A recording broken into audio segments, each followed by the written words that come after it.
नमस्कार दोस्तों, आज इस वीडियो में हम भगवान शिव के 12 ज्योतिर्लिंग श्रृंखला में तृतीय ज्योतिर्लिंग यानी महाकालेश्वर ज्योतिर्लिंग की कथा लेकर प्रस्तुत हैं। उज्जैन नगरी में स्थित महाकाल ज्योतिर्लिंग शिव जी का तीसरा ज्योतिर्लिंग कहलाता है। यह एकमात्र ज्योतिर्लिंग है जो दक्षिण मुखी है।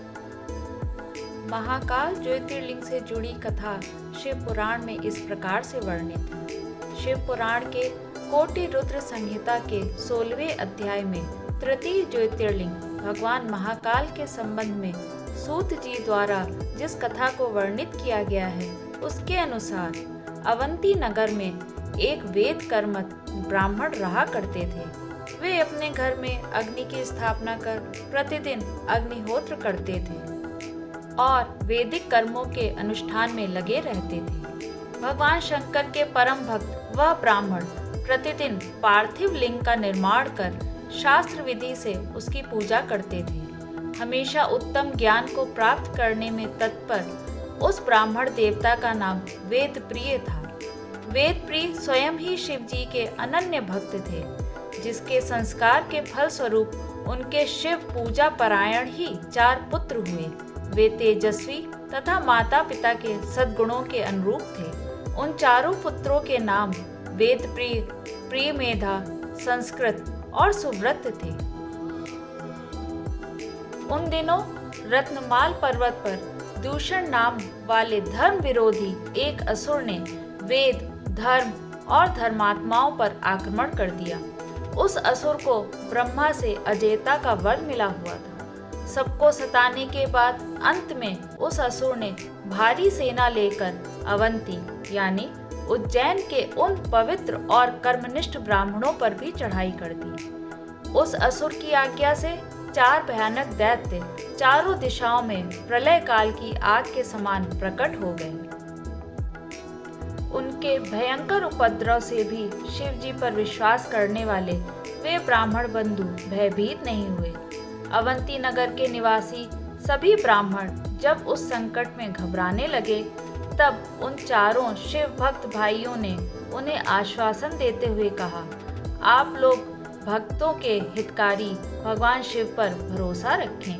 उसके बाद वे 4 ब्राह्मण बंधु शिव जी का पूजन कर उनके ही ध्यान में तल्लीन हो गए। सेना सहित दूषण ध्यान मग्न उन ब्राह्मणों के पास पहुंच गया। उन ब्राह्मणों को देखते ही ललकारते हुए बोल उठा कि इन्हें बांधकर मार डालो। वेदप्रिय के उन ब्राह्मण पुत्रों ने उस दैत्य के द्वारा कही गई बातों पर कान नहीं दिया और भगवान शिव के ध्यान में मग्न रहे। जब उस दुष्ट दैत्य ने यह समझ लिया कि हमारे डांट डपट से कुछ परिणाम नहीं निकलेगा, तब उसने ब्राह्मणों को मार डालने का निश्चय किया।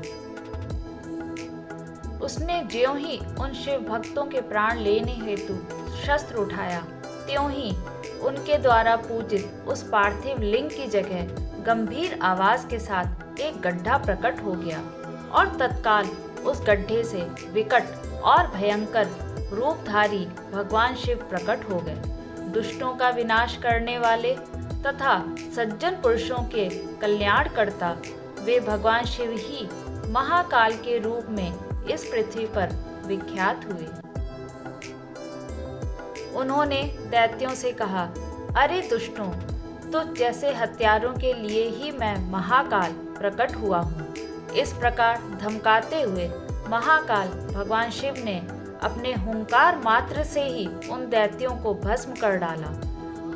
दूषण की कुछ सेना को भी उन्होंने मार गिराया और कुछ स्वयं ही भाग खड़े हुए। इस प्रकार परमात्मा शिव ने दूषण नामक दैत्य का वध कर दिया। जिस प्रकार सूर्य के निकलते ही अंधकार छट जाता है, उसी प्रकार भगवान आशुतोष शिव को देखते ही सभी दैत्य सैनिक पलायन कर गए। देवताओं ने प्रसन्नता पूर्वक अपनी तंदुभियां बजाईं और आकाश से फूलों की वर्षा की।